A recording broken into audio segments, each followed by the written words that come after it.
essa história de reforma tributária, IBS, CBS, será que acabou o ganho de capital? Eu vou ter que ser do lucro real para poder usar os créditos de IBS e CBS? Tudo isso a gente vai ver hoje.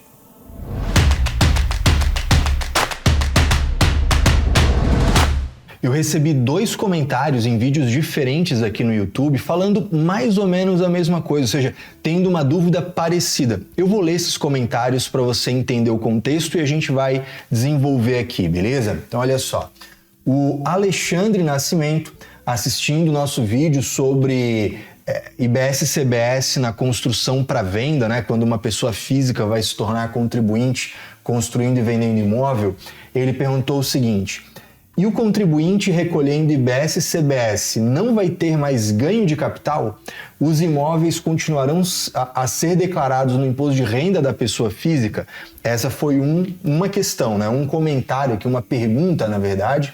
E em outro vídeo, falando sobre o aluguel de imóveis na reforma tributária, né? Falando mais dos elementos de tributação, uma outra questão apareceu. O Marcos Aurélio, ele escreveu o seguinte: professor, as administradoras de bens próprios que tiverem como atividade locação de bens próprios terão que estar obrigatoriamente no regime de apuração do lucro real com a reforma tributária, tendo em vista a compensação de crédito?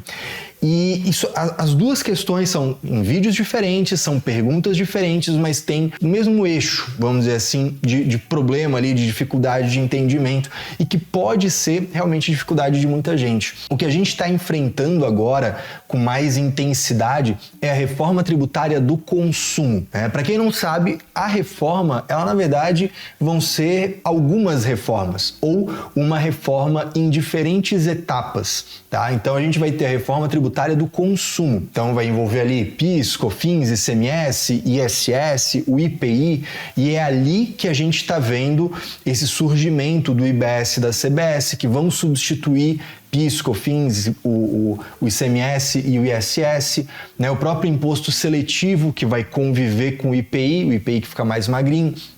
Mas tudo isso é a reforma tributária do consumo.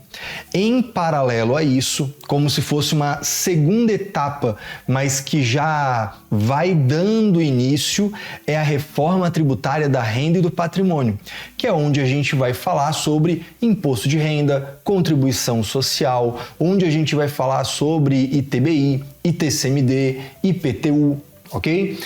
É uma outra reforma ou uma outra fase da reforma. E a gente ainda vai ter uma terceira etapa, ou uma terceira reforma, ou uma terceira etapa, que é a reforma tributária da folha de pagamento, onde a gente vai falar sobre o recolhimento previdenciário ser sobre a folha ou sobre a receita, vamos falar de INSS, FGTS e daí por diante. Legal? E por que isso é importante você saber? Porque quando o Marcos Aurélio, né, o Marcos Aurélio colocou aqui, e quando o Alexandre Nascimento colocou aqui, eles colocaram essas questões, perceba, os vídeos estão falando sobre IBS e CBS, portanto, estamos falando de PIS, COFINS, ICMS e ISS saindo de cena e entrando IBS e CBS no lugar.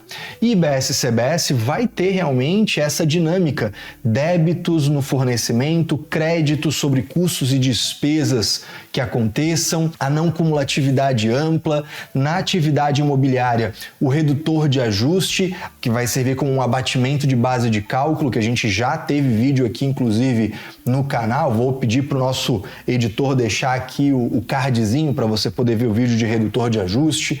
Eu recomendo você maratonar aqui o canal, né, e, inclusive, fazer parte do meu programa de estudos, o Dominando a Reforma Tributária, para realmente ser especialista na coisa. Mas, vamos lá. Tá gostando do conteúdo? Então faz o seguinte, aqui embaixo, ó, deixa o joinha, se inscreve no canal, ativa as notificações e, principalmente, deixa o teu comentário. Eu leio todos os comentários. Você viu, né? Esse vídeo aqui surgiu graças aos comentários de vocês que estão aqui assistindo. Tem uma dúvida, tem um comentário, tem uma sugestão de conteúdo. Eu leio todos, respondo aqueles que eu consigo, que é possível, mas dou essa atenção e que de repente até o seu comentário vira um próximo vídeo, beleza? Então, ó, escreve aí, já tô lendo tudo, já tô de olho. Qual que é a grande questão?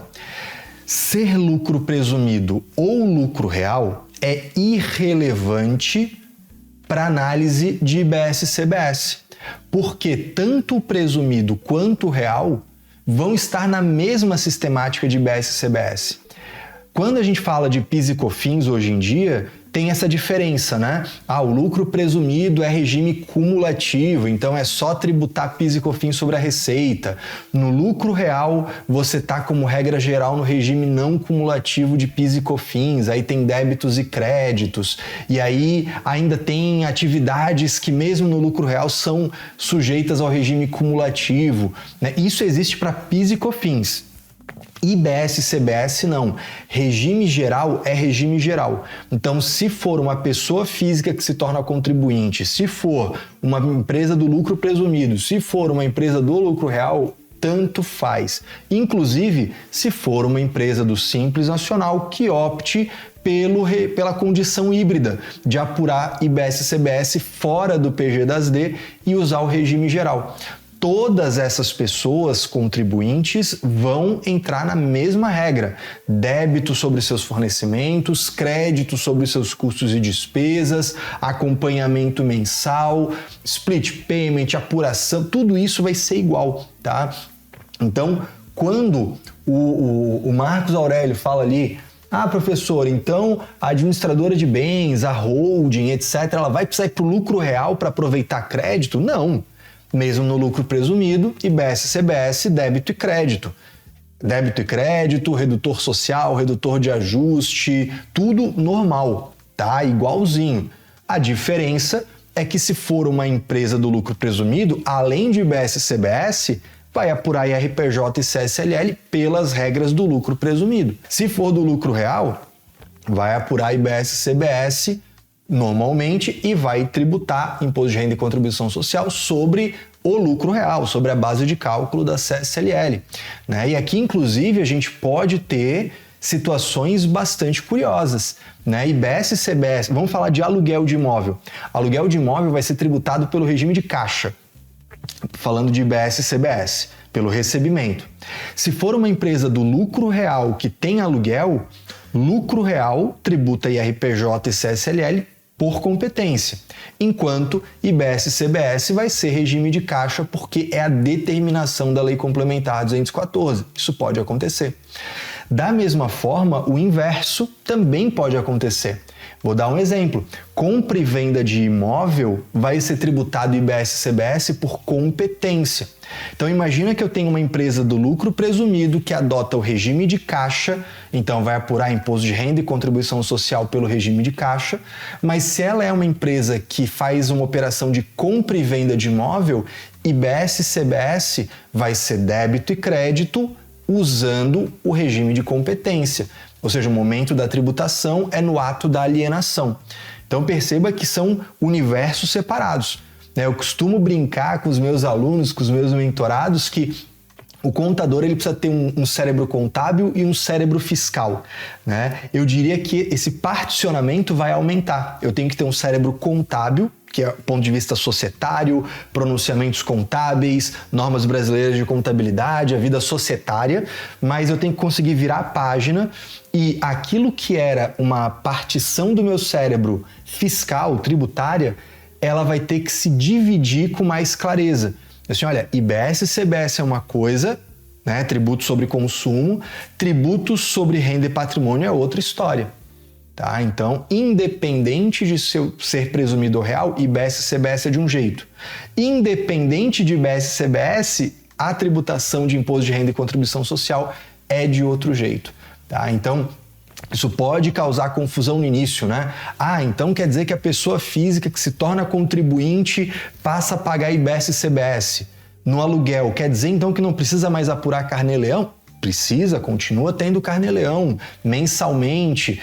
Se for uma pessoa física alugando para pessoa jurídica, continua tendo a retenção do IRRF, né? Continua sendo devido tributar isso normalmente. Lucro presumido, né? Vai no aluguel usar lá a presunção de 32 normalmente. Tá? Na compra e venda de imóvel, se é uma pessoa física, vendeu o imóvel, vai apurar o ganho de capital e se tiver esse ganho de capital, vai ter o imposto de renda da pessoa física sobre o ganho de capital. Se é uma pessoa jurídica, do lucro presumido, por exemplo, vou continuar analisando, né, para fins de imposto de renda e contribuição social. É um estoque, então tributa aplicando as presunções, 8 com 15, 12 com 9. Né? É uma propriedade para investimento ou um imobilizado que foi vendido, apura-se o ganho de capital, adiciona integralmente para a base do imposto de renda e da contribuição social.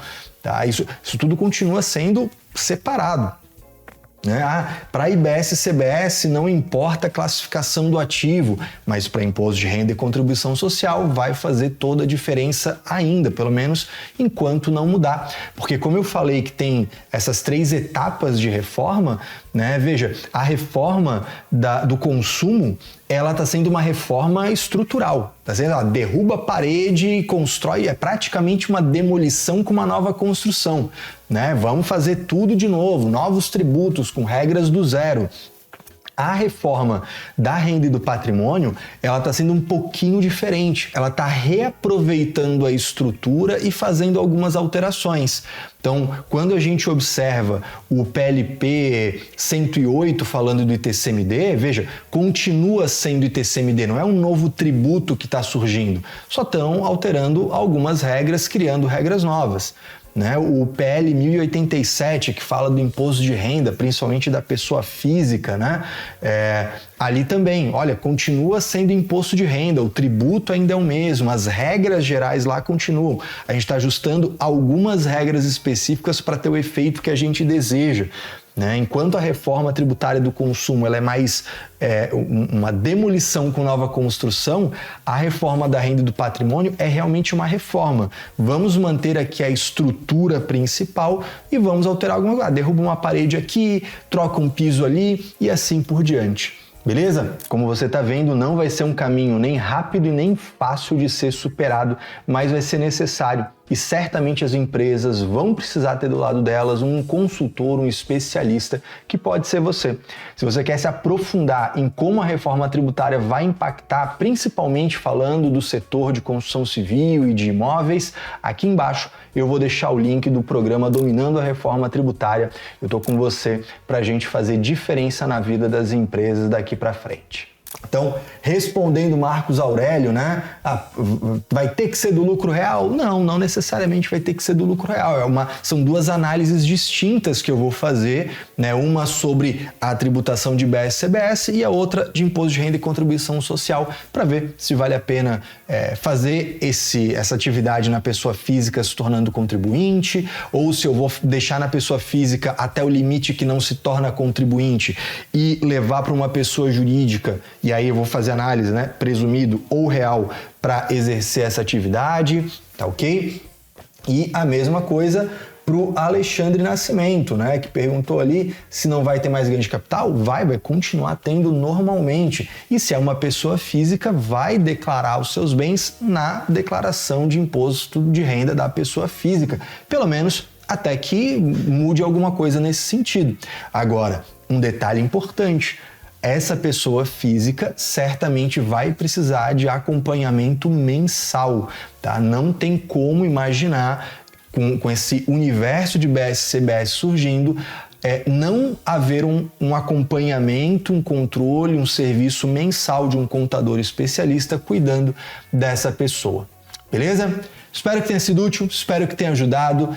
Bora pra cima, espero que você esteja se sentindo cada vez mais um pouco mais seguro para encarar o desafio que é a reforma tributária. Conta comigo para isso. Fica com Deus, um forte abraço e até a próxima.